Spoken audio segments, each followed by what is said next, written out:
Welcome to CINEPRO, where we bring your favorite movies back to life with quick recaps, hidden details, and everything you missed. The film Seven begins with Detective William Somer, investigating his last case in his professional career. He goes to the crime scene with Detective David Miles, who is still new in town. Somer tells David, "Who made you move to this city? The crimes here are very tough and need a lot of work." David replies that he has 5 years of experience in solving crimes. The next day, David and Somer are called to investigate a second murder. They both go to the victim's house and find a very fat man with his face in a plate of pasta. They notice he ate a lot, so David says this is a murder case and that the man probably died from overeating, possibly due to arterial sclerosis. However, they notice the man's hands and legs are tied, confirming it's a murder. Somer asks David to go question the neighbors about what happened and leaves him to investigate the case alone. David gets upset and feels Somer is mocking him and thinks he's not responsible. On their way back in the car, David tells Somer that he's not a beginner as Somer thinks,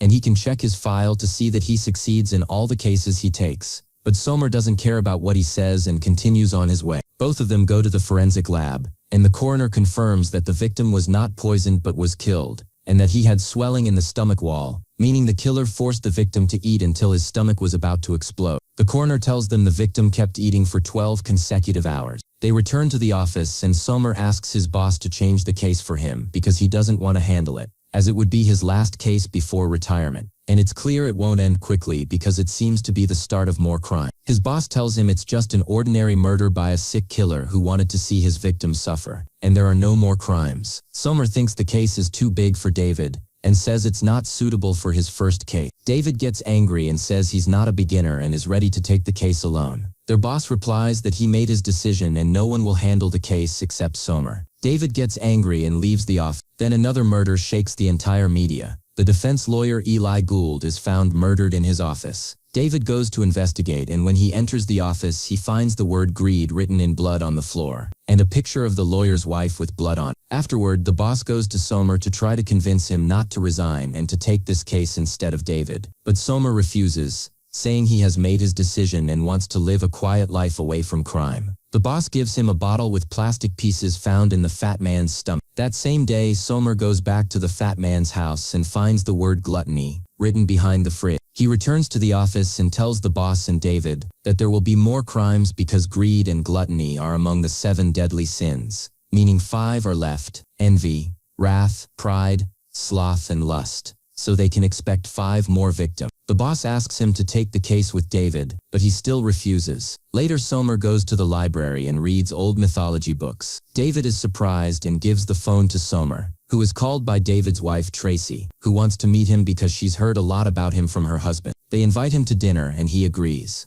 At night, Somer goes and has dinner with them and meets David's wife Tracy. They talk together and Tracy talks about their life before coming to the city and how she can't adapt to the new situation. She asks Somer why he never got married. He says he was going to but changed his mind at the last moment. After dinner, Somer and David discuss the case. Somer says that the murdered lawyer was known to be greedy and of bad reputation. They find out the killer entered the office before it closed on Friday, and since the body was found on Tuesday, the killer was with the victim from Friday to Monday, torturing him for 3 days. They find a picture of the lawyer with his body tied up except for his right hand, which holds a knife, and another picture with a big piece of flesh and a message from the killer, saying he asked the victim to cut a pound of flesh from his own body, but only from a place without bone or cartilage, and then he would free him. The victim chose to cut from his stomach. They understand the killer is punishing people for the 7 deadly sins, using old torture methods from books to atone for their sins. They realize the killer is inspired by books and ancient legends, believing what he's doing is a way to atone for sin. They look at the lawyer's wife's picture and surround her with protection to keep her safe from the killer. They show her the pictures and ask if she knows anything. She notices that the painting in her husband's office is upside down. They quickly go to the office, remove the painting, but find nothing. Somer examines the wall for fingerprints and finds behind the painting fingerprints spelling out "Help me." They call the Criminal Investigation Office and suspect that these are not the victim's fingerprints but the killer. The next day, the fingerprint result comes out and they find it belongs to someone known as Victor, who has a long history of severe mental illness, because his parents raised him in a crazy way and caused his psychological problem. He also has a criminal record for drugs, theft, rape, and was once imprisoned for trying to rape a minor, but his lawyer helped him get out quickly. That lawyer was Eli, who was killed for greed. The police are able to find Victor's house and call the special forces to arrest him. When the police arrive and storm the apartment, they don't find the killer but do find a mutilated body with sloth written on the wall. They find photos of the victim and realize he has been tortured for a whole year. When they check the victim, they find him still alive and are terrified because his body is almost decomposed. They immediately call an ambulance and rush him to the hospital. Somer and David are shocked and don't understand what's happening. The victim has a huge amount of drugs in his blood, his brain is damaged,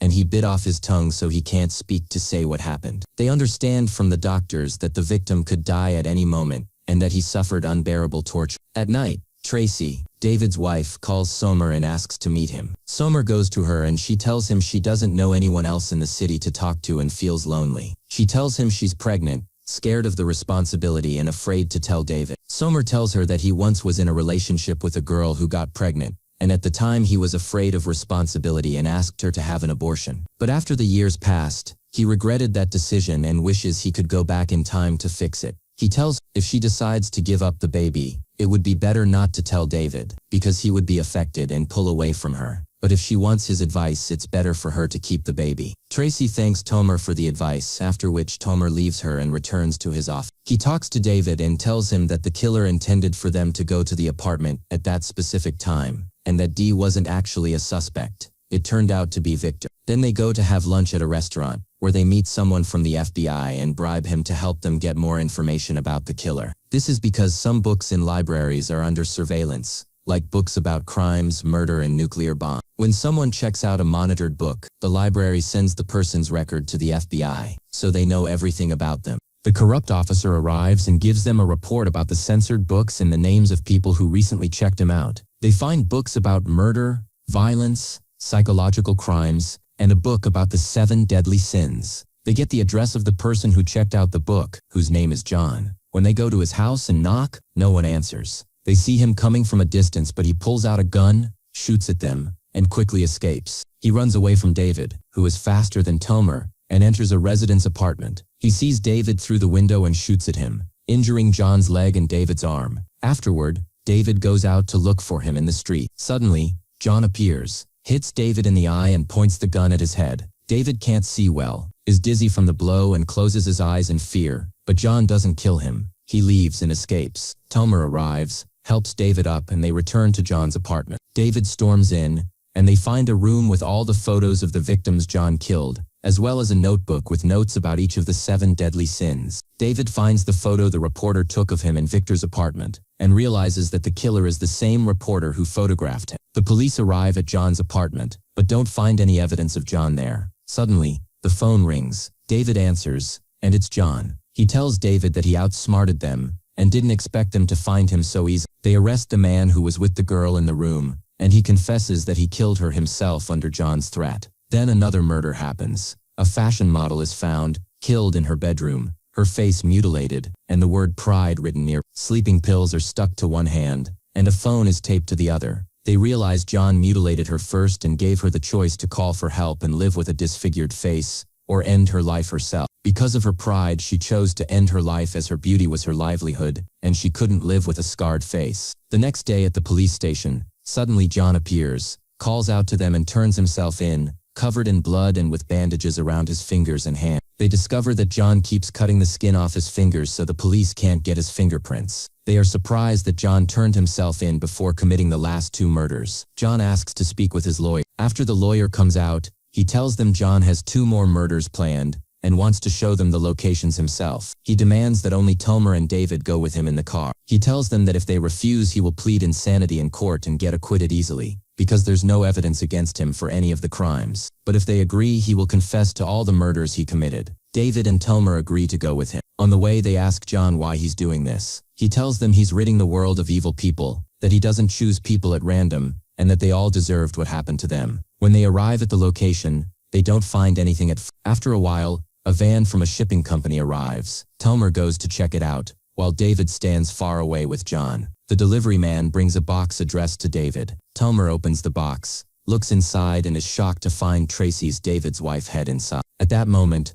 John and David are far away. John tells David that he envies him because he always wanted to live a normal, happy life like his, without problems. He confesses that he was very attracted to Tracy, tried to play the role of husband with her, but failed, so he decided to kill her. He tells David that her head is in the box Telmer opened. David is in shock and can't process what happened. Telmer arrives and tells David to put down his weapon and not kill John, because that would mean John wins. David breaks down and asks Telmer what's in the box, but Telmer can't answer. He begs David to drop the gun and not kill John, because that's exactly what John wants. He has committed the sixth sin, envy, and now wants to provoke David to commit the seventh wrath. David is devastated and hesitates to kill John. Telmer tells him that if he kills John, then John will have succeeded in his plan, and David will be arrested. John provokes David, telling him that Tracy begged him to let her and her unborn baby live. David is shocked to learn Tracy was pregnant, and in a fit of rage, he shoots John with all the bullets in his gun, committing the seventh sin. David is arrested for killing John, which means John has won and the 7 deadly sins have been carried out. The film ends. If you liked today's video, don't forget to like, subscribe to the channel and activate the bell to receive all new updates. See you in the next